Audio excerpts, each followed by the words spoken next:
Today is the day Warp open-sourced, the 5-year-old Rust-based agentic development environment used by nearly 1 million developers. Closed source since launch. As of this morning, the entire client is on GitHub under an AGPL 3 license. OpenAI is the founding sponsor of the open source repo, and the contribution workflow is fundamentally different from anything else in the open source world. Warp is using their own cloud agent orchestrator, called Oz, to let community contributors manage fleets of GPT-powered agents that do the actual writing, planning, testing, and shipping. 27,000 stars on day 1. This is one of the biggest open source announcements of 2026, and the model they're proposing for how software gets built might matter more than the code itself. Quick context. Warp launched in 2020 as a Rust-based terminal that reimagined the command line for the modern developer. Block-based output, native UI, GPU rendering, AI features baked in. Over the 5 years since, it grew into a full agentic development environment with built-in agents, diff views, file trees, and multi-model support. VC-funded, closed source, used by approximately 1 million active developers. As of today, the source is at github/warp.dev/warp. AGPL 3.0, 27,828 stars accumulated in the few hours since the announcement post went live. 2,435 forks. The repo is live, the contribution guide is published, and OpenAI is officially sponsoring the open source effort. Here's the part that's never been done at this scale. Warp's CEO laid out the reasoning in the announcement post. The bottleneck for shipping software is no longer writing the code. It's the human-in-the-loop work around the code, specing what gets built, reviewing what got built, verifying behavior.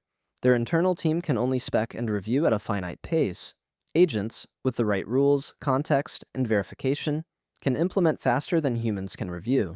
So the binding constraint is reviewers, not writers. Open sourcing turns the community into the reviewer pool. Contributors don't write code. They open issues, shape specs, supervise the agents that implement, and verify the outputs. The agents do the typing. The Oz workflow is the actual product. Every contribution moves through 7 stages. Issue opened. A community contributor or Warp team member files a GitHub issue describing what should change. Triaged. The issue is sorted and prioritized. Ready to plan.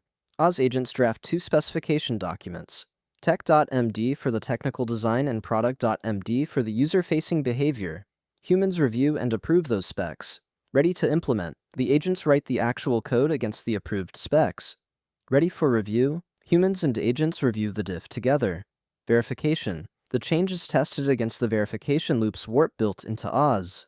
Shipped. It lands in the main branch. The whole pipeline is structured, observable, and reversible. That's the workflow Warp wants the open source community to operate inside. Coupled with the open sourcing, Warp shipped major product changes, wider open model support, Kimi from Moonshot AI, MiniMax from China, Qwen from Alibaba, all of them now first-class inside Warp, alongside the GPT and Anthropic models. A new auto-open routing tier picks the best open model for a given task automatically, useful if you want to stay off the major closed labs entirely. The customization surface got a major upgrade. You can run Warp as a plain terminal, or as a terminal with a diff view and file tree, or as a full agentic development environment with multiple agents running in parallel. And finally, a long overdue settings file with programmatic config, meaning agents can read and write your Warp config the same way you do. AGPL is doing very specific work for Warp. AGPL 3 is the strongest copy left in common use. Modifications and forks have to be open-sourced, including for network-served versions. That makes it hard for a competitor to take Warp, close it again, and ship a hosted version without contributing back. The license is the moat. OpenAI's sponsorship is the other half of the story. OpenAI gets a flagship open-source ADE that prefers GPT models in the agent harness. Oz uses OpenAI by default, even though Warp is multi-model. Warp gets credibility, funding, and a shipping cadence backed by their largest model partner. Both sides win. And the developer community gets the first serious open-source agentic development environment on the market. Go to github/warp.dev/warp, read contributing.md, file an issue with the feature you want, and watch Oz draft a spec. Subscribe to Awesome Foss. We find the projects that actually slap.